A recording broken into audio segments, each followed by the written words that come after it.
រដ្ឋអាជ្ញាសហរដ្ឋអាមេរិកបាននិយាយថាលោកចិនស៊ីម្ចាស់ក្រុមហ៊ុន Prince Group អាចប្រមូលប្រាក់បាន$30 លានក្នុងមួយថ្ងៃពីបណ្ដាញឆបោកតាមអនឡាញរបស់លោកដែលអាមេរិកឲ្យឈ្មោះថាគម្រោងកាប់ជ្រូកនេះបើយោងទៅតាមទូរទស្សន៍សង្ហបុរី CNA ចេញផ្សាយនៅថ្ងៃទី16 ខែតុលាឆ្នាំ2025កើតនៅក្នុងប្រទេសចិនហើយមានសញ្ជាតិខ្មែរនិងអង់គ្លេសលោកចិនស៊ីអាយុ38ឆ្នាំបានបង្កើតក្រុមហ៊ុន Prince Group ដែលចុះបញ្ជីនៅកម្ពុជា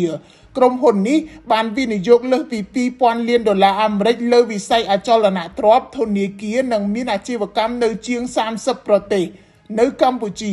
លោកចិនស៊ីបានអភិវឌ្ឍអចលនទ្រព្យ Prince Plaza បណ្ដាញសន្តាគារនិងរមណីយដ្ឋានជាច្រើននិងធនាគារ Prince ជាអ្នកជំនួញវ័យក្មេងដ៏លេចធ្លោម្នាក់នៅទូទាំងតំបន់ដែលកាសែត Hong Kong South China Morning Post បានផ្សាយថា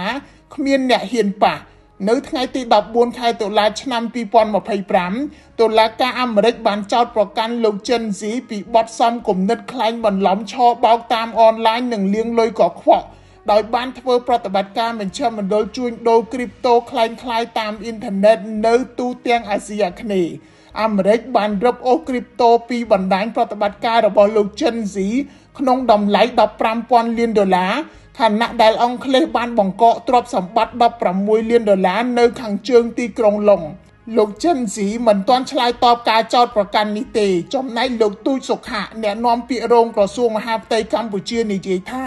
កម្ពុជាមិនការពារបុគ្គលល្មើសច្បាប់តែសង្ឃឹមថាអាមេរិកនឹងមានភស្តុតាងដាក់បន្ទុកគ្រប់គ្រាន់ក្រុមអ្នកស៊ើបអង្កេតអាមេរិករកឃើញថាលោកចិនស៊ីនិងដៃគូបានប្រើប្រាស់ប្រាក់ចំណេញពីការឆបោកដើម្បីទិញយន្តហោះឯកជន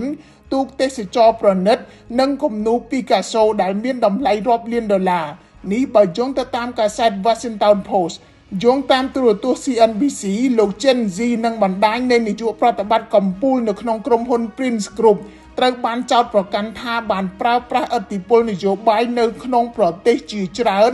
ដើម្បីការពារឧក្រិដ្ឋកម្មរបស់ពួកគេខ្ញុំ